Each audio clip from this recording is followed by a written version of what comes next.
حرکت میکنی که دروازه را به خود انتقال بدی و بیرون پرواز بکنی.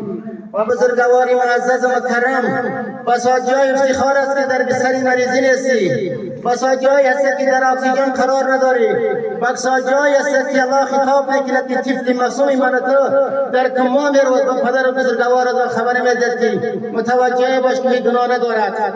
و جوانی که امروز از گناه من تو آفتاب محتاب گرفته میشود خبردار میکند متوجه باش که مخلوق من پاک و مطهر است. و جوانی که امروز در مقابل در رکعت نماز که 10 دقیقه برات وقت فرصت نمیدهد، بازا جایی که الله متعال در همون حرکت است که یک لحظه قلبت را ایثار بکند که بینم چندین افراد دیگر تو را از داخل مسجد انتقال میدهد. خوشا به حال من و شما، افسوس به حال من و شما که امروز تحمل بر سلام دادن امام را نداریم. بازا جایی که ما از دین اسلام، از وقار شریعت حضرت محمد صلی الله علیه و آله و سلم شمشیری به بدن بخریم، شمشیری به گردن بخریم، شمشیری به زانوی خود بخریم که صحابه کرام واری بدانجا صبر و بندگی من شما ایثار میشود، بدانجا بندگی من شما معلوم میشود. اینجا هست که رسول اکرم صلی الله علیه و آله و سلم میفرماید المؤمن تحفة الموت. پس زمانی که تو فایی در دنیا داری، او سیفی که با چلی میگردانی، او کالایی که با 2000 3000 جور میکنی، او قصری که با 10,000 و 10 لک و 100 لک افغانی جور میکنی، با کاش کاری که امروز از ها کلم جلش نسازی، متوجه باش که در این کاسه های چشمی ظریف شریف فقط خرابی و رمار است. متوجه باش که این چشمانی که امروز مقایسه میکنی سبا فقط کاسه های کرم میافتد. متوجه باش که روز دستمانی که با هم حرکت زیبایی حرکت میکنی سبا در بدن تو وجود ندارد، سبا سخان پوسیده این است. دوستی من و تو اینجا اگر امتحان نباشد، اینجا اگر امتحان صورت نگیرد، اینجا اگر حرکات بندگی ضرورت نباشد، پس الله متعال 1,24,000 پیغمبر را در روح زمین جز آثار و قرآن و تاریخ که برشان چیزی را در دنیای بود مشاهده میکند که میبیند. پس دوستی عزیز زمانی که در یک رکعت نماز که حاضر نیستیم که امام از طرف راست چپ سلام بدهد، حرکت میکنیم که دروازه را داخل حفر بکنیم. و ذاتی که همون از نفس در اکسیژن را بگیرد ببینیم که دروازه را به کجا میبرید، با کدام اکسیژن حرکت میکنید، با کدام فضا میروید. فضایی که میروید فضای پروردگار، چشمی که متعارف میکنید چشم پروردگار، دستی که گرفت میکنید دست پروردگار، حرکاتی که میکنید زمانی پروردگار و قلب پروردگار است. زمانی در داخل مسجد در امنیت پروردگار در روحی و فکری آرام نباشید که در کجا آرام میگیرید. اینجا هست الله متعال میفرماید کل نفس ذائقة الموت و انما توفون اجورکم یوم القیامه. پرده غفلت را از گوش بردار.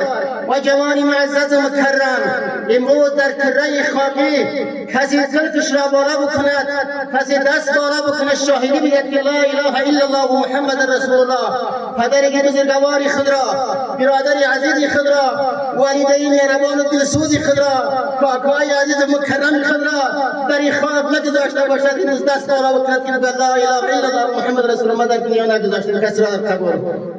این قبر به سراغ من تو حاضر است. و قبر که امروز هیچ متوجه به حضی نیستی که در آن اکسیژنی وجود ندارد، در آن فراری از مسجد وجود ندارد، در آن فرار حق ما که وجود ندارد، در آن غیبت شکایت بتانی وجود ندارد، در آن مقابل پول صراط است، در آن مقابل جهنم است، در آن مقابل ملائکه است، در آن مقابل ملاقات پروردگار است، در آن مقابل نامه اعمال است. بری من تو جوانی عزیز خوشا به حال من تو که امروز در پرده غفلت قرار داریم، با حالی که صدها روزها برای مطالعه یک دفعه قرآن و یک دفعه حدیث آماده نیستیم. پس اگر امروز در یک منطقه امام گرفته می شود فرزندان ما را درس نمی‌دهد، تو فرزندی که قرآن خواندی خدا شاهدت در ماه چند بار ختمش میکنی، تو جوانی که کتاب مطالعه کردی در ماه چند بار درس سر شروع میکنی، تو جوانی که امروز در مقابل خدمت پدر مادر صفر، در مقابل نماز صفر، در مقابل اخلاق صفر، در مقابل مرگ آماده و زندگی دست پنجه نرم میکنیم. چی وقت من و تو را این زندگی دنیا حاضر و غافل از پرده غفلت بیدار میکند؟ الله متعال چه می‌فرماید؟ ببین دوستی عزیز، حکم اعدام من تو صادق است حکم اعدام من تو صادر شده که از خوب متوجه باش. ولو که شاهان دنیا امروز، شاهانی که امروز کله خاکی را رهبریت میکردند، شریعتی که امروز میلیون ها نفر صلی الله علیه و آله و سلم میگوید، شریعتی که امروز میلیون ها کتاب شهادت میدهد، فقط جز رسم پروردگار در روی زمین باقی گذاشت. برشان فقط گفت شما به ما رجوع کردنی و مدنی هستین. من تو که در این غفلت، من تو که در این پرده با گوشه که همیشه باز نمیشود، من تو دست حرکتی که به مسجد نیست، دست خیری به خیر سخاوت نیست، خدمتی برای پدر و مادر مسجد نیست، خدمتی برای پدر و مادر دین نیست، مساجد و مطالبی که موز خدا برای من داده هست، هدف از پیدایش من چی هست؟ پس ببین اینجا متوجه باش که ما به کدام سرنوشت دچار میشویم. کل نفس ذائقة الموت، هر آن زنده جانی که وجود داری چشنده موت است. و موتی که مشاهده کردم، دست بالا بکن که پدری خود را نگذاشتی، مادری خود را نگذاشتی، برادری خود را نگذاشتی، حق و وصیتش را در دنیا تقسیم ترک نکردی، دست خود بالا بکن شهادت بدهیم. پس دوستی عزیز، این دنیا دنیای غفلت نیست، این دنیا دنیای فریب و مغروریت است، این دنیا دنیای جهل و بدبختی است، این دنیا دنیای پارچه امتحان است و این دنیا دنیای آزمایش پروردگار است. اینجا هست که رسول اکرم صلی الله علیه و آله و سلم می‌فرماید اگر زمانی که امتی من متوجه بر موت باشند، سکرات موت را ببینند، آنها در دنیا هیچ کشت کاری را به خود نمیگذارند. كل نفس ذائقة الموت وإنما توفون أجوركم يوم القيامة فمن زحزح عن النار. هر زندگانی که امروز تشنده موت است، هر زندگانی که امروز موت را ملاقات میکند، موت نیست که امروز لطی پدر باشد، موت نیست که امروز تعدید فرزند باشد، موت نیست که امروز تعدید دنیا باشد، موت نیست که امروز سروالی باشد، موت نیست که امروز به کدام دفتر جا حاضر شوی. موتی هست که امروز در کاسه چشم فقط خانه کرم و مار و مور و ملخ است. این تو سرنوشت جوان است، این تو سرنوشت مالی پدری بزرگوار است. فمن زحزح عن النار، کسی که نجات داد خود را از آتش دوزخ، او آتش کدام آتش است؟ امروز یک کلکی که برات خار میزند، تحمل یک خار را نداری، با تمام غرورت، با تمام کبرت، با تمام حرکاتت، او آتشی که هر ملائک او را میارد از هر 5000 سال شانه او فاصله زیاد است، او آتش برات حمله میکنه. دوستی عزیز، جوانی متدینی که امروز در کره خاکی وجود دارد، در کره خاکی که امروز سجده ها می شود، چرا دعایی که قبول نمی شود؟ چرا عبادتی که قبول نمی شود؟ اخلاصی که در امورات زندگی نیاز است در قلب من تو بشر وجود ندارد. فمن زحزح عن النار ودخل الجنة فقد فاز. کسی که از آزمون پروردگار گذشت، از امتحان پروردگار گذشت، سرفراز رستخیز است. و دخل النار، کسی که از آتش دوزخ را نجات داد. چرا الله متعال نگفت؟ امروز سرمایه‌داری که صحابه کرام بود، من تو هیچ چیز نداریم. هر قافله صحابه کرام با 2 ساعت و 3 شهر یک قافله حرکت میکرد در تجارت. امروز من تو که 10,000 افغانی در جیب من هست، 20,000 در جیب من هست. امروز حرکت میکنیم زمانی که فرض سلام داده میشود، پر که دروازه را به خود خبر بکنیم. آب پروردگاری که در اکسیژن قرارت بدهد، قدری از این جوانی و عمر جانی جو را بفهمیم. پروردگاری که از این قلب را ایثار بکند، او آن لحظه میفهمی که حرکات در کجا هست. زمانی که سلام داده میشود تا مجرد که نماز به دعا و خضوع ایثار شوی، داخل مسجد سر میکنی و افسوس به ملائکه در داخل مسجد همراه ما هست. افسوس، ای الله متعال، از رحمت تو امید داریم از بندگی خود نه. و ادخل النار فقد فاز و ما الحیات الدنیا الا متاع الغرور. و زندگی فقط یک فریب، یک مغروریت است و هیچ چیزی نیست و هیچ چیزی برای من باقی نمیماند. اگر میمون برای سرداری عالم میمون، اگر میمون برای اتبر میمون، اگر میمون برای قارون میمون، اگر میمون برای نمرود میمون، اگر میمون برای کسانی که امروز دنیا را در قبضه خود اختیار داشتند و امروز من تو همیشه پشت یک لقمه نان سرگردان هستیم. و و امروز ملت جوانی که پشت یک لقمه نان جان میدیم تحمل یک دکر نماز را مثالش نداریم. پس چه جایی هست که قبری که اکسیژن را قطع میکند، قبری که امروز کاله سفیدی که در بدن میبری پاره میشود، قبری که امروز شانه در از بدن جدا میکند، قبری که امروز حساب و کتاب را در دنیا از فرار مسیر میگیرد، قبری که امروز ملاقات پروردگار را نشان میدهد. پس آنجا هست که متوجه باش، پس آنجا هست که متوجه باش. رسول اکرم صلی الله علیه و آله و سلم چه میفرماید؟ و نبی هریره رضی الله تعالی عنه قال رسول الله صلی الله علیه و سلم اعمار امتی من الساعی الى 70 و اقلهم ما یجوز ذلك. عمر امتی من اوسطترین و اسدترین عمر است. به این عمری که امروز به 50 و 60 میرسیم، سر تو به باد فرق گناه کسیم، سر تو به باد کبیان گناه کسیم. پس اینجا هست که حکم اعدام الله متعال صادر کرد. زمانی که یک حاکمی که حکم یک کس را صادر میکند، اون لحظه یا از گلونش تیر نمیشود، اون لحظه نان از گلونش تیر نمیشود، خوشی دنیا ندارد، عزت دنیا ندارد، تنفس آب و هوای دنیا ندارد، همیشه فقط دست بالا میکند که خدایا با چه قسم جانی ما گرفته میشود.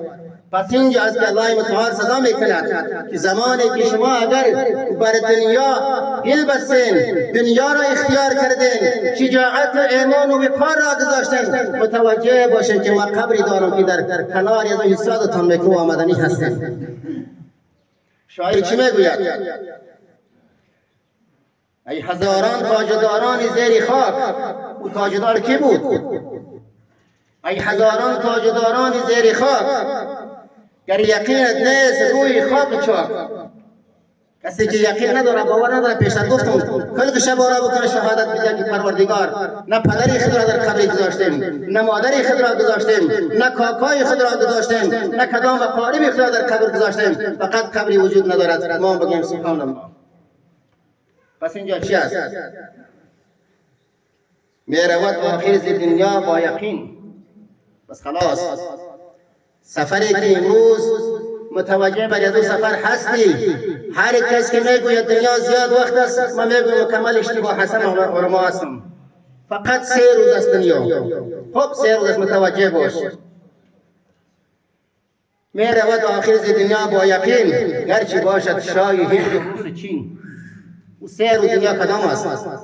لحظه که نبی حال از زمانی حال میگن که ما با شما هستیم. این زمانی حال میگن که نبی لحظه ماست. گذشته در خودت مطالعه بکن، نامه اعمال در خودت پشت سر مطالعه بکن که چقدر افتخاراتی که در زندگی داری خود مطالعهش بکن.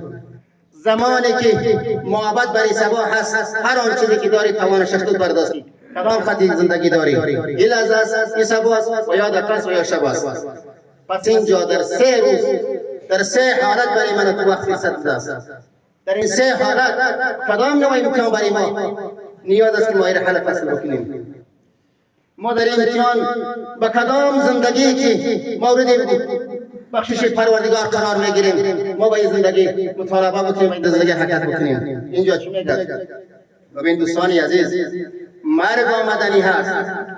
ظالم نمیگد، مظلوم نمیگد، فاسق نمیگد، فاجر نمیگد، جوان نمیگد، عالم نمیگد، عابد نمیگوید، خدا پرست نمیگوید، فقط مرگ میگوید. پس اگر امروز مرگی که وجود نمیداشت، کمری مسافر را کی خم کرده است؟ پس اگر امروز مرگی که نمی بود، این موی سفید را کی آورده است؟ پس اگر این مرگی که نمی بود، تو جوان را امروز چی مغرور کرده است؟ پس اگر این مرگی که تو را خاک از قبر سیر نکند، امروز حرکات بندگی را مقایسه میکنی؟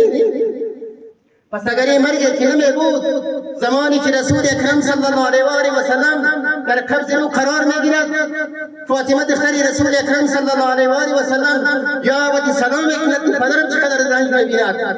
رسول اکرم صلی الله علیه و آله و سلم میگه امروز بعد از این برای پدر دیگه زحمت تکلیف نیست، من تو که بر ملائکه مقابله میشویم، قبض رو میشویم، کسی را نمیبینی در او پسر، فرزندی را نمیبینی، پسری وجود ندارد، فامیلی وجود ندارد، غم درد دنیای وجود ندارد، در قبض رو هستی که جان در قبضه کسی هستی که امروز بسیمی خاردار میکشد.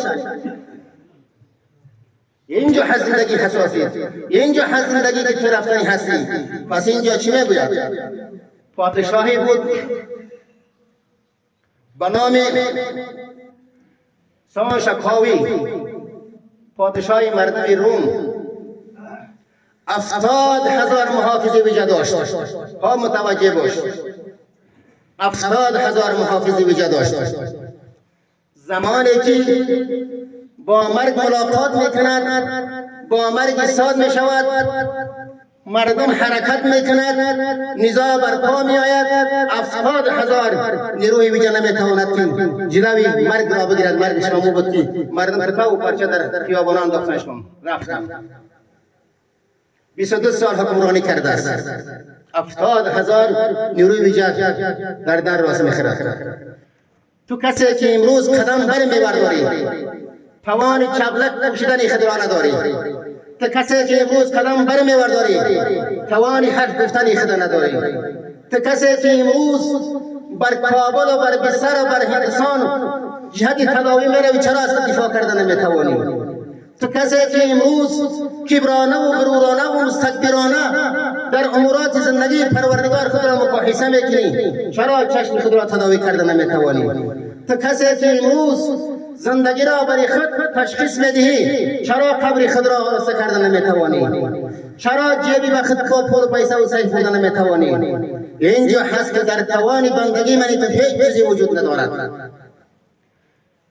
اینجا ببین، زمانی که مرگ به فراق از این بزرگوارها میرسد، عالمی است به نام توتا، یک عالمی با شخصیتی که تمام کره خاکی را نصفش را پای پیاده صرف کرده است، پای پیاده گشته است. میگه زمانی که در کره شمالی میگردم، قبرستانی را پیدا میکنم که 70,000 فرمانده دارد خواه است. 70,000. پس اگر این مرگ من و تو را سرکوب نکند، من و تو را این مرگ اگر ذلیل نکند، من و تو در مقابل حق یکدیگر صفر، من و تو در مقابل احترام پدر مادر صفر، من و تو در مقابل خداشناسی صفر، من و تو در مقابل جامعه و همسایه صفر، من و تو در مقابل مسجد منبر صفر، من و تو در مقابل قرآن و مطالعه و زمانی که خواندمش گذاشتم صفر، من و تو در مقابل جوانی که شجاعت و وقارش مثل حضرت حمزه واری، مثل حضرت عمر واری، مثل عمر فاروق امروزی واری، چرا خدا جور کردن نمیتوانیم؟ پس زمانی که این مرگ اگر من تو را اصلاح نکند، من تو بنده اصلاحی نیستیم. و میگوید تو قبرستان 70,000 گروهی را پیدا میکنیم، فرمانده هستند، خواب هستند. پس امروز همین لحظه که از همین جا هستیم، هر قدمی من و تو فرد که امروز از خداوند متعال مدیون لکا احسان قرضدار است، یک بار استغفر الله بدن نیاید. پس اگر امروز نماز و زمانی که سلام میدهید به طرف راست سلام خلاص نمیشه که در فرار است که دروازه حفر بکنم، پروردگار را در دنی دروازه فقط قلب ایصال بکنم. اینجا بزرگواران عزیز خوب ببینید داستان‌ها را. چنگیز خان 1,000,000 انسان را قتل کرد، 1,000,000 انسان را. توجه باش دوستی عزیز، نامه اعمال در امتحان است، پیشتر گفتیم ما حکم ما صادر شد، حکم ما را فقط ما آماده هستیم که چی را قاضی و قضاتی برای ما حساب و کتاب و برای ما فقط امر اعدام صادر شد که چی وقت ما را فقط میبرد به او قبری که امروز در آنجا حکم اعدام را صادر کرد. 1,000,000 نفر را چنگیز قتل میکند. زمانی که چنگیز خان وفات میکند، در ویخ یک درخت قبرستانش گذاشته میشود. یک درخت. 1,000,000 انسان مقایسه بکن. من تو یک بنده خدا را یک گیلاس آب نداده ایم، من تو یک روپیه در راه خدا مصرف نکردیم، من تو از جوانی قرضدار هستیم، از عمر قرضدار هستیم، از اخلاق قرضدار هستیم، از دیانت ایمان و وجدان خود دنیا و آخرت قرضدار هستیم. پس اینجا زمانی که 6 ماه برآمدگی در اون قریه و قصبات میآید، او قریه و قصبات را مکمل علف میگیره، او سرزمین تغییر میده، هر کس حیران میمونه که برای قبل چند کی جهات فقط پسان میگن قبل سمون میگن اون قبل است کدام میشه مربوط تمام میشه. خب ببین جایی که امروز یک جانب قضیه، جانب قضیه سکندر اعظم. خب ببین کسی که دنیا را فتح کرد، کسی که دنیا را تسخیر اسلام ساخت، تمام کشورهای کفری و مسلمانی پرسپردگی داشتند. زمانی که در مقابل مرگ قرار میگیرد، در ابابل در عراق قبرش است. وقت زمانی که قبرش به مخلوقات تبدیل می شود، مردم هایی که به صفاحت به اون منطقه میان پرسون میگن قبر اسکندر کدام است، میگن معلوم نیست که این قبرها کدام شخص است. این افتخاراتی به نتیجه آورد، این دستاوردی به نتیجه آورد، این چهره بشاش به نتیجه آورد. و چشمی که فقط خراب که مور از صباح مرد و ایستاد می شود، و دستی که فقط صباح سخانی پوسیده هست، و عقلی که امروز در امپراتوری میگیریم فقط صباح در سخانی پاک پوسیده قرار دارد. او چیزی که فقط میرود اینجا هست که نمیجا آمدیم فقط با کمال احترام سر به پروردگار سجده کردی و خسی بر آمدیم. این برای میرود. هر آن کسی که در امورات زندگی یک بار برای ما ثابت بکند که ما آن چیزی که در دنیا کردیم و پروردگار قبول کرده هست، تا به امروز هیچ پیغمبر و هیچ صحابه کرامی را نتونست. من تو به کدام افتخارات نمازم پشتی فلانی نمیشه، روزه پشتی فلانی نمیشه، فلان امام قبول ندارم، فلان مولا را قبول ندارم. این نماز مربوط ذات پروردگار هست. این عبادت به پروردگار میکنی، این را به کینه و قدرت نمیکنی. این مرگ به پروردگار برای تعیین کرده است. اگر این مرگ امروز خاصه پروردگار نمی بود، شاید کسانی می بود که با 70,000 نیروی ویژه شاید امروز خوش نبود که در زیر خاک ما نتوان سرش بگذاریم. شاید من امروز خوش نبودم که سری قبری مادر خود پای بگذارم.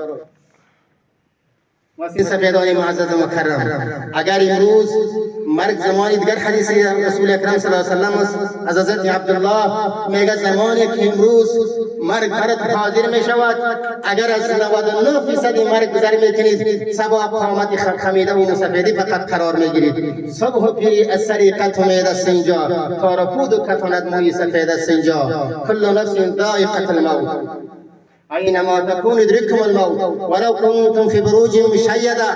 یاد بیار روزی را که نه قصرت، نه شیشه‌ات، نه منصبت، نه چوکیت، فقط همگیش ماندنی هست. شما مشاهده نمیکنید، شما نمیبینید. امروز در افغانستان تنها یاد میکنم چندین کسانی را که شما همه بهتر میدونید، پرسان بگین در کجا هستی، چیکار میکنید، مثلا چیکار هستی، چی میگوید. پس دوستی بزرگوار، پس از پرده‌ای که در گوش منطقه غفلت هست، از این بردار خدا و شعار کسانانی باش که در قدمی میخی گوشت حساد است. زمانی که موسی علیه السلام را مرگ برش حاضر میشد، ملک الموت از جانب پروردگار میآید. پیغمبری خدا هست، من و تو هیچ چیزی نیستیم، یک کمالات بندگی در زندگی خود نداریم. اگر یک تابلوی کسی گذاشت، یک پول و پولچک زندگی گذاشت، کسی گذاشت فلان تابلو خدا خیرت بده، فلان تابلو از فلان نفر است، من تو که توانی هیچ چیز نداریم. امو روزی که دفن شدیم از سر دسترخوان پدر مادر دور هستیم، خلاص هستیم، فقط همو خاک همو قبر همو دور است، همو حساب کتاب. و زمانی که ملک الموت میاد به صورت ملک الموت سلی میزند، چی تو از من تقاضا رو میکنی؟ از من تقاضا را چی تو داری که تو برآمده که قبض رو بکنی؟ زمانی که میزنه چشم ملک الموت افکاری میشود که حدیث رسول اکرم صلی الله علیه و سلم میاد میگه چشم ملک الموت کور شد. زمانی که به بارگاه پروردگار حاضر میشود، خداوند ببین مدیون احسانش همیشه قرار داری، همیشه قرار داشته. نمیفهمی که رحمتی پروردگار در کجا شامل حالت است. امروز رحمتی پروردگار نمی بود، همین لحظه شاید در یک جای قرار می داشتی که از این فضیلت محروم می بودی. پس زمانی که ملک الموت به بارگاه پروردگار می رود، میگه یا الله متعال، حضرت موسی علیه السلام حاضر نیست که جان بده، چرا مرا پیش از روان میکنی؟ میگه برو سلامی مرا بر حضرت موسی علیه السلام برسان. یک حیوانی که همه موهایش بسیار زیاد در بدنش تیره میشه و چنگ میزند که آنقدر مویی که از حیوان کنده میکند، تو برش رو که فقط در بدن همون موها هر سال یک سال روش اضافه میکنه، یک سال روش اضافه میکنه. زمانی که ملک الموت پس برمیگرده الله متعال بنایش رو میدهد. وقتی که حاضر میشه میگه یا موسی علیه السلام، میگه الله متعال نمی تو دستور داده هست، نمی دستوری پروردگار است. میگه آخر چی هست؟ پس مرگ است. وقتی که مرگ است ما چی بکنم؟ میگه دنیا را دیگه ما آماده هستیم کمیل از پروردگار ما را قبض رو بکند. زمانی که حضرت ابراهیم علیه السلام را ملک الموت به سراغش می رود، ابراهیم علیه السلام عمر طلب می کند. بزرگواری 50 سال، این 30 سال پیشتر گفتم که در وسطش هستیم فقط 3 روز است. 3 روز این هر کسی که 20 سال و 30 سال میگه اشتباه هست. فعلا زمانی حال ما نمی است که ما در نمی حالت قرار داریم، هر چی میکنیم. زمانی که مثال گذشته میشه خودت مقایسه بکنیم. فردای خودت تضمین بکن برای فردا چی هست. پس اینجا زمانی که ابراهیم علیه السلام در امتحان ملک الموت قرار میدهد، میگم ما آماده نیستیم که خود را قبض رو بکنم. زمانی که به بارگاه پروردگار عرض میکند، الله متعال میگه بگو چند سال عمر میخواهد؟ میگه نمو قدر سالی که دلم میشه عمر میخواهم. میگه بو آخرش چی هست؟ آخرش موت است. برای پیغمبر ما بگو که دوست از ملاقات دوست یگانه میورزد. آماده برای ملاقات باش، آماده برای قبری باش که اکسیژن نداری، آماده برای قبری باش که امروز او فرزندی که هم حق را در مقابرش ایستاده است، شاید یک کلمه دعای خیرم برای موت کرده نتواند، شاید یک لقمه نان مسئول پیسه موت برای موت داده نتواند، شاید یک روزی هم برای موت نگه که پدری داشتم که یک بار به مسجد مرا دعوت میکرد، من گفتم آل ابتداء و 15 سالگی عمر میخورم. این بسیار خواب و خیال و محال است. پس اینجا حضرت ابراهیم علیه السلام میگه من از ملاقات دوستیگانه میورزم و آماده هستم. چی بزرگوارایی بود، چی شخصیتایی بود، چی کسانانی جانفشای دین اسلامی بود. این دینی که امروز در این امت اسلام، در این امت حضرت محمد صلی الله علیه و آله و سلم در آرامترین کره بشر هست. شما اگر یک بار سیرت رسول اکرم صلی الله علیه و سلم را ببینید، با شمشیر همه وجودشان صحابه کرام که تو برشه ایران آوردن با امنیت رسان بارابی با شما تقسیم کردن. وقت زمانی که تاجری در یک سرزمین بسیار تاجری منشور و بزرگی هست، زمانی که گپ از خدا و دین شریعت زده می شود، میگوید در 60 سالگی عبادت میکنم، در 50 سالگی عبادت میکنم، 70 سالش عبادت میکنم. زمانی که الله متعال به مرض سرطان گرفتارش میکند، فرصت مجال ختم میشود. 8 تا فرزند دارد. وقت زمانی که این بزرگوار این غافلی که امروز در پرده گوش غفلت که من غرق هستم هم مصیبه واری بود. پس زمانی که در امتحان قرار میگیرد و همه را در کبر و غرور و زندگی اشاره و مایوس می شود. یک عالم بسیار بزرگوار در سر زمین بود، میگم این عالم رو پیش بیاریم فرزند داشتم. زمانی که عالم به پیش از این میآید میگه بفرما بزرگوار، میگه خواسته هایی دارم. چه خواسته ها داری؟ قصرها و بلندگوها و زندگی هایی که امروز در دنیا گذاشتم و دیروز فرزندانی که امروز از خانه بیرون کردم، در بیرون سری قصرها دوا و گریه و ناله میکنند. من که 70 سال 50 سال با پروردگار خود غرق رسواهی و ضلالت بودم که جا بروم. دوستی عزیز، اینمو فرزند نمی فرزندی امروز است، اینمو جوان نمی جوانی امروز می شود، اینمو جوانی می شود که امروز زمانی که باز هم تکرار میکنیم، زمانی که باز هم ما آماده صفی اول نماز و صفی دست راست و سلام میدهیم، دست چپ فقط ناسلام داده هست که حرکت است. اینجا جایی هست که ضرورت برای من تو نیست، اینجا جایی هست که اگر آماده برای وضو و نماز نیستیم زحمت نکش، خدا آماده نکن، خدا خسته نکن، خدا وقت کشی نکن، ضایع نساز خدا. اون نمازی که تو از قلب و آرامش نداری تو فکر در داخل مسجد، جوانی عزیز محترم افتخارانه میگویم عالم نیستیم، همه علما هستند، هیچ زحمت نکش، دروازه را با خود نکن بیرون مسجد را بر. پس او بزرگوار چی میگه؟ میگه یا عالم بزرگوار راه و چاره برای ما هست، دروازه توبه دیگه بسته شد، دروازه توبه ها دیگه همیشه برای بنده ها باز نیست. رحمت همیشه برای من تو باز نیست. فرصت همیشه برای من تو معین نیست. وقت زمانی که از این امتحاناتی که رد برد میآید در مقابل همه مرضها سالم میشویم، در مقابل همه گرسنه‌ها صاحب نان میشویم، در مقابل همه رنجها صاحب عزت میشویم، در مقابل همه ضلالتها پروردگاری که صاحب عزت به کار میآورد. این امتحانات دیگه همیشه برای ما نیست. این رحمت‌ها دیگه میشه نمیباره سری من که بنده. پس او میگوید که فرزندان را از خانه بیرون کردم، هر کدامش سر خاص مال و پول پیسه داد و دوا داره هم که میگن فلان زمین شما میگیرم، فلان قصر شما میگیرم و فلان باغ شما میگیرم. او میگوید وا حسرتایا ما اغنا عنی هلک المال.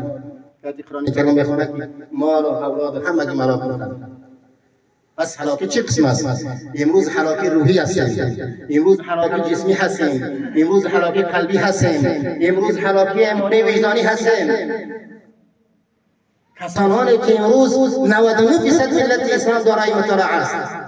زمانی که یک کسی که امروز در سرزمین‌های غیر اسلامی در مطالعه قرار میگیرد او همیشه خیر و منفعت برای جامعه تقدیم میکند. ما همیشه فقط رنج غم برای برادر مسلمانی خدمتیم، برای پدری بزرگوار خدمتیم، برای عالم خدمتیم، برای جوانی خدمتیم، برای عمر خدمتیم، برای خانه قبل خود همیشه درشتی تنبایی میکنیم.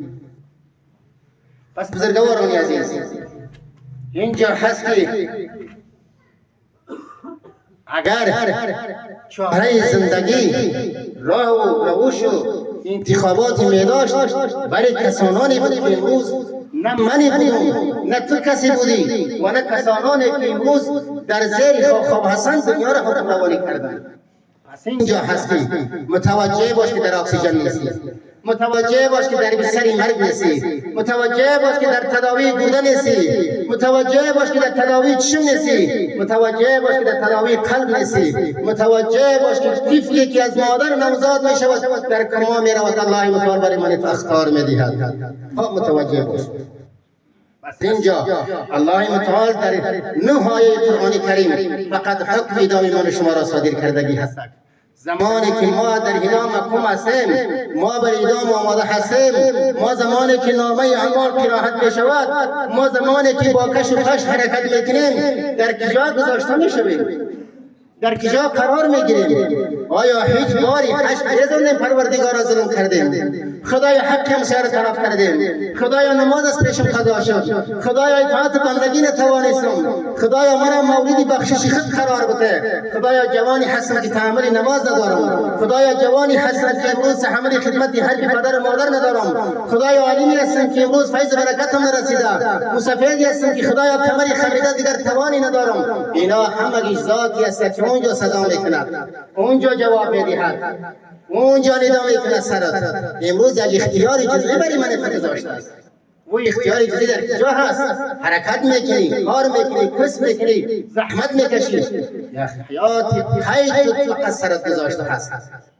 پس اینجا اگر عبادت ضرور می بود، اگر زحمت ضرور می بود، اگر بندگی ضرور می بود، رسول اکرم صلی الله علیه و آله و سلم چرا در دنیا الله متعال مبعوث کرد؟ چرا صحابه کرام با یک فرمان آوردند؟ کدام خانه است که یک پلاو باشد؟ کدام کسی است که پلاو به گوش بره گردن تام بسته؟ کدام غریبی که امروز برای سلسله خوش ندارد؟ بیان غریبان من تاریخ براتون نشان بدم، بیان سخاوتمندان ما براتون ثابت بکنم، بیاین جوان شجاع ما براتون ثابت بکنم، بیان مسافر رو براتون ثابت بکنم که 900 سال در لب دریای شوری ساد بود عبادت کرد. پس در مقابل 5 وقت نمازی که 10 دقیقه 20 دقیقه وقت تو نمیگیرد، دروازه را حفر میکنی، دروازه کنده به خود میبری. دوستی عزیز بزرگواری محترم، این چانس و این فرصتی که امروز در همه امور زندگی میکنی ایرا یادت باشه که به سوال جواب نیست. او کسانانی که امروز هر قبرش زیر دریا و خاک است، من تو در کجا هستیم؟ من و ترم در مخالط هستیم. پس او ذاتی را سپاسگزاری بکن، او ذاتی را همیشه در کنارت هست، او ذاتی که همیشه تقدیراتت هست، او ذاتی که همیشه در قبرت هست، او ذاتی که همیشه در عذابت هست، او ذاتی که همیشه در رحمتت هست. فقط به رحمتش خدا بپیوند، به رحمتش جان بده، به لطف و مهربانیش جان بده، با اخلاق برادری مسلمان قیام بده، حقوق برادری مسلمان را ادا بکن، ایمان و وجدان را پاک بساز تا که تو ایمان و قدر عزت موقف پیدا کنی در بارگاه پروردگار. تا که ما موقف نداشتیم، جایگاه نداشتیم، مقام نداشتیم، مقام والای ما ثابت نشود، ما بنده شده نمیتوانیم. پس اگر اینجا وقت زمانی که ما با زور و با حرکت و با نیرو با قدرت و با قوی باشیم، پس 70,000 کسانی بود که نوری حجه داشتیم، هیچ چیزی آثار ندارم. پر کسانی بودم که قرآن بالایشان همیشه میبارید، هیچ چیزی وجود ندارد. پر کسانی بودم که همیشه در رحمت پروردگار شب خواب بودم، سبا در خانهش گوشت بریانی بود، امروز چیزی وجود ندارد. پس این امت بسیار وقت کم و بسیار وقتی دارد که در امتحان بسیار وقتی اساسی قرار دارد. این امت کدام امت است؟ امت حضرت محمد صلی الله علیه و سلم است. اگر آماده برای موت هستی، اگر آماده برای قبر هستی، اگر آماده برای حساب و کتاب هستی، اگر اینا هم در وجود جای نمی شود، افتاب را ببین که فعلا در حرکت است، شب را ببین فعلا در حرکت است، موی سیاه فعلا در حرکت سفیدی است، سری سیاهی فعلا در حرکت سفیدی است. عمری عزیزی که در 20 در 25 رفته روان است، او پدری را پیمود در سری دستارخوان میبینید، او پدری را پیمود از موی شرم و حیایی بیاد. او پدر مثل من تواری بود که همیشه جان فرزند گفت. یک بار برای پدر جان گفتی، یک بار برای مادر جان گفتی، یک بار برای برادری معزز مکرم گفتی. او پدری که همیشه امروز در سجده هست، تو جوانی که امروز 9 ساعت 10 ساعت در کار تحمل داری، سبا برای 5 دقیقه فرصت برای نماز نداری. شاب حال ما افسوس، افسوس پروردگار، افسوس پروردگار که در این سرزمین عذاب بیارد. عالمی نمیگوید، عابدی نمیگوید، شیخی نمیگوید، مصفیدی نمیگوید، فقط عذاب میگوید. عذاب این خوب یقینی کامل داشته باشیم. دوستان عزیز، زمانی که 1,24,000 پیغمبر اومدش با چی خاطر غرق شد، با چی خاطر هلاک شد؟ همه ناسپاسی و ناشکری بود. علتش همه به اتفاقی و ناشکری بود. علتش همه نعمت پروردگار را پشت سر گذاشته بود. نعمت دیگر سر ما باریده روان است. ها ملت مسلمان، یقین کامل با وجدانی که خدا برات داده است داده باش که نعمت فراوان برای ما باریده روان است. او نعمت کدام است؟ هیچ چشمی که امروز دنیا را مقایسه میکنه، او زبانی که امروز قرآن را تلاوت میکنه، او زبانی که امروز برادر را دشنام میکنه، او دستی که امروز فقط میخمه کنیم یا در ساحه همسایه میکنه که حد فلانی است. او دستی که امروز فقط بسم الله الرحمن الرحیم این خاک زمین هست. او دستی که امروز بسم الله الرحمن الرحیم در سلی برادر ما است. او دستی که امروز بسم الله الرحمن بر پدر اتواری عالم هست. او دستی که امروز در گردن پدر بزرگواری هست که در کنارت همیشه اسم خوابیده، لباس برای خود تیار نکرده، برای تو لباس سر کرده است. او دست امروز به گردن از پدر بزرگوار است. پس سبا ان شاء الله او دست فقط به مور و مار تبدیل هست، فقط او را مور و مار میخرد. این قوت دیگر تمام می شود. پس حضرمه شما باز هم جا دارد که سپاسگزاری به این بکنم، هیچ فرصت برابر نمیشه. من موضوعاتی که یادداشت کردم فرصت نیست که همه موضوعات را انسان دیگر بگوید.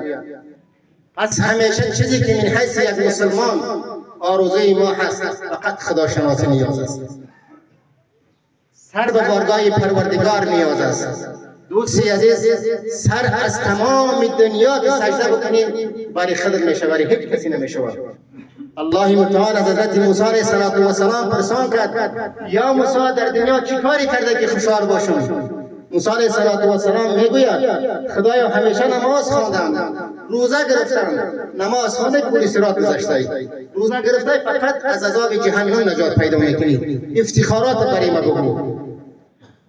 دوستی عزیز، اگر امروز این زمانی که سرت محیا هست قدر این زمان را روز میفهمی که هر لحظه تو من قاری عبدالحلیم را که در بستر مریضی فقط یادت کردی، اون روز باید قدر میفهمم. اون روزی که طرف قبرستان در شما بردی سبا امروز مرگی فقط برادر در گوش سبا از ما در گوش دیگه برادر است. اون روز قدری روز درک نکنم. اون روزی که امروز تو تایی گوشت را در داخل خاک زندان میگذاری و سبا تو من مسافر و پدر بزرگوار غنیم را میگذارم. راهی نجات نیست، راهی نجات باقی نیست، اصلا چیزی وجود ندارد. هست. موسی علیه السلام زمانی که به پروردگار عبادت خدا پیشکش میکنه، الله متعال میگن نه شما ببینید، شما قضاوت بکنید با اون ذاتی که سر سجده میکنیم، به خاطر اون ذاتی که نماز روزه میگیریم، به خاطر اون ذات آزار و عزت برادر زبان خدا کم بکنیم، زبان خدا کم بکنیم، حرف خدا سجده بگوییم.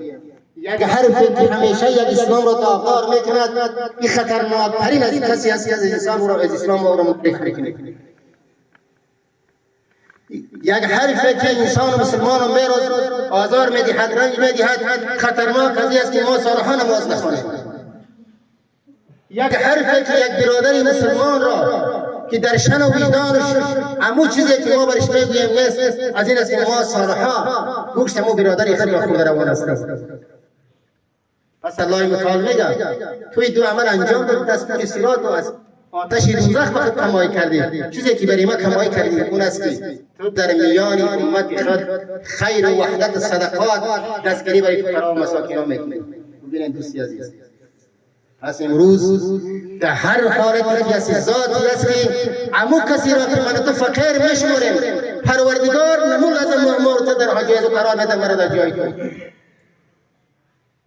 یک شخصی بود بسیار ثروتمند بود، زمانی که دروازه تق شد فقط مرغ بریان پیش بود. وقت زمانی که میخواهد امی گوشت که در پیش از اینا ایستاد و مرغ بریان بریم مردکه سوالگر امیره میبرد. امی سیاست ببینید، رحمت خدا سیاسر نمیگد، جوان نمیگد، پیر نمیگد، موسی سفید نمیگوید، فقط چیزی میگوید قلب الم یعلم بان الله یرا. پس زمانی که مرغ را میبرد این مردکه بسیار عصبانی میشود. وقت زمانی که این مرغ را بر یدی تسلیم میکنه سوالگر، سیاسر در داخل خانه قرار ایستاد میشود. چند مرحله میگذرد، این مردک بسیار فقیر میشود، این مردک بسیار در حالت ضعیف قرار میگیرد و این سیاست هم از طلاق میگیرد، این سیاست هم از پیش میرود. دوستانی عزیز، وقتم بسیار کم مانده بودم سو معذرت. چند مرحله که آدم سرش سپری میشود، زمانی که آدم به گداهی و روزگار خرابی قرار میگیرد، سوالی میکند، زنکه میرود شوهر میکند امو کسی را که امین مرغی بریار آورش بوده بود. پس دروازه تق می شود، بیایی مشابه فقط همون مرغ بریان پیشان است که اسرائیلی می آید. سیاست می برد همین مرغ بریان را برای مکنه که مشاوره قبلیش است. و بسیار جیرخو، بسیار برنگ، بسیار بگریه، بسیار بافسردگی پس بسرید سرخان بر میگردد. شوهرش میگه چرا؟ میگه که همون کسی که تو امروز در خانهش تخت کرده بودی، من فامیل همو بودم که هم نزاع کرد، جنجال کرد که چرا تو برای ازی خوراک مرا دادی. امروز همون کسی بود که من خوراک شما را برای ازی دادم گذاشتم شوهر قلبی. این تو ذات داره، این تو عادل ذات داره. وقت زمانی که در یک مرحله در امتحان قرار باشه که هیچ خبر نداریم، شاید وقتی توبت قبول شود همون قدر نماز باشیم، شاید وقتی توبت قبول شود همون قدر داخل مسجد باشیم، شاید وقتی سکرات موت صورت باشه که همون داخل مسجد باشیم، شاید وقتی سکرات موت برات مهیا شد ملائکه موت را مقایسه بکنید که رخ برات فقط در خوشحالی و نعمت پروردگار است. دوستانی عزیز، ما یک بار یک چیزی را یادآور میشم از همه جوانان، خصوصا از همه جوانان. ببینید آبادی دنیا را همه کس دوست دارد. رسول اکرم صلی الله علیه و آله میفرماید ما هم هیچ نگویم که پدران ما یا کاران ما همش برای قابل قدر افتخار نوی چشم ما هستند. شاید اگر اینها هم نمی بودن من تو وجودی نمی داشتیم. شما جوانان، الله که امروز افتخارات برای شما داده هست، بجای که امروز در بصیرت و خوشحالی و خوشبختی ملت اسلام قرار بگیرین، سبب رنج درد ملت اسلام نشوین. او ذاتی که عهد و پیمان بسته میکنین، او ذاتی را که میشناسین و او ذاتی را که امروز نه پلیسی آوردت است، نه تفنگی آوردت است، نه کسی ترا با توپ و زور و تهدید آورده است، فقط همون پروردگار قلب ترا وابسته کرده آورده و همون ذات پیشنهاد میکنم، و همون ذاتی که امروز بر داخل از این مکان مقدس آورده است که سر سجده میکنی سبب آزار عزت دیگرها قرار نگیرید. پس شما بتوانید یک اتحادیه بسیار جوانان افتخارانه با کمال میل ایجاد بکنید که در هر جایی که شما الحمدلله در دسترس شما یک امکانات قرار میگیرد، یک افغانی در میاندازین، بسیار در جامعه اسلام مفید شما تمام میشه. امروز ببینید من دیروز یک موضوع را یادآور شدم، مردم یاسف یک موضوع داشتن برای ما شریک کرده بودن از مقدار 25 نفر بود.